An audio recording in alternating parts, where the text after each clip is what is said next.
My name is Elaine Waggot. I have a foster family and my own children. I've been a foster parent for about 7 years. It's something that I had thought about on and off for a lot of years, and I kept putting it off, and other things would come up, and I just kind of kept rolling on with my job. And my dad actually died unexpectedly one day, and at his funeral, lots of people that he had helped in his life came and spoke to us. It was a very busy funeral, people that I didn't even know he had helped, and it really moved me. And the next day I decided I'm going to make a difference, and I picked up the phone, and I've not looked back. My life has changed dramatically. I don't think you can ever underestimate how much of a change fostering makes to your whole life. It's not just your life, it's your family's life, your extended family's life, your friends' lives. It's a positive change, but it's a challenging change. And for me now, I actually feel more fulfilled than I did in any role I've had. I've had lots of other jobs, and this one keeps me so busy, so challenged, but I really go to bed at night thinking I've made a difference. And making money for a company doesn't make you feel that way, but fostering does. The most important qualities to be a foster family is willing to have fun, not take yourself too seriously. You have to have stickability, you have to be willing to stick in, and you have to be able to just stop and just think about what are these children telling you with different behaviours. Put yourself in their shoes. What have they been through? How would I feel if I had come from that background? And what would I want out of life? What would I want to give my own children? And really just, see a difference made to these children's lives, that their future is very different from the beginning. I think the main challenges are going to vary from person to person. It depends how you're made up, it depends how you tick. For me personally, the main challenges have been, at the beginning I just wanted to rush in and fix the children, and it's about actually being able to take the time to take a step back and actually just love the kids and nurture the kids and be a friend, and take your time and have patience to see the changes come in their time when they're ready. The support available for foster carers, certainly from Glasgow City Council, is excellent.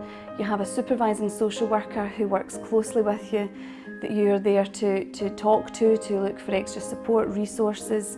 The children have an area social worker, and her main job is to look out for the children. But everybody works together as a team. There's educational psychologists, the schools are very involved. From a professional point of view, there's a huge amount of support out there. But for me, the day-to-day support is your family, your friends, your social network, and if they're on board with you, then those are people you can reach out to on a daily basis. The registration process and how to actually become a foster carer is you pick up the phone and you make an inquiry with your local social work office, and they will send you out a pack of information, and they'll also invite you along to an information evening. So you go along to the information evening, and you hear the different kinds of fostering, what some of the challenges will be, and quite often there's a foster carer there to talk about their experiences and the reality of fostering. From there you are invited to a preparation group, and they go through different case studies and really exploring your feelings about fostering and what your understanding of children in foster care is. You know whether it's right for you. It's such a good course that if you've got any questions or doubts whether it's right for you, that is the way to do it. After that, if you decide to go ahead, you're allocated a worker, and the worker will come out and do an assessment which can last 6 to 9 months. And it's a cathartic process. It goes through your whole life, and the point is to really identify what skills you have that you probably don't realise that you have, that you can offer these children. The rewards are in every way of your life. It is spiritual, emotional, financial, mental, even social. I think there's definitely rewards. For me, I feel very valued in the role that I'm in. I never feel taken advantage of. Financially, I think it is, extremely generous, and more than enough to do the job. It is a full-time job. It's 24/7, and you work weekends, nights, all the time. So it's a job that needs to be rewarded. But I think emotionally, you learn so much about yourself, as well as other children. You learn skills that you didn't know you had.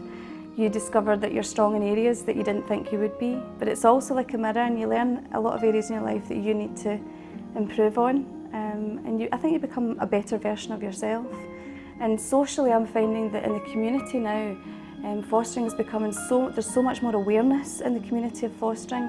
There's a lot more support than there used to be. There's a lot more kudos to the role. And I think that for me, although it's a vocation and it's a lifestyle, it's a life choice, for me it's also a career, and I'm certainly feeling rewarded from a professional level.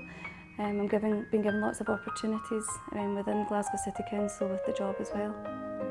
I would say if you're really seriously considering fostering, something in your heart is calling you to do it. So go to the info evening, listen to the job, come to the preparation group, explore your feelings more deeply. You'll never look back. Your life will completely change, but you'll look back and think, this was the best thing I ever did.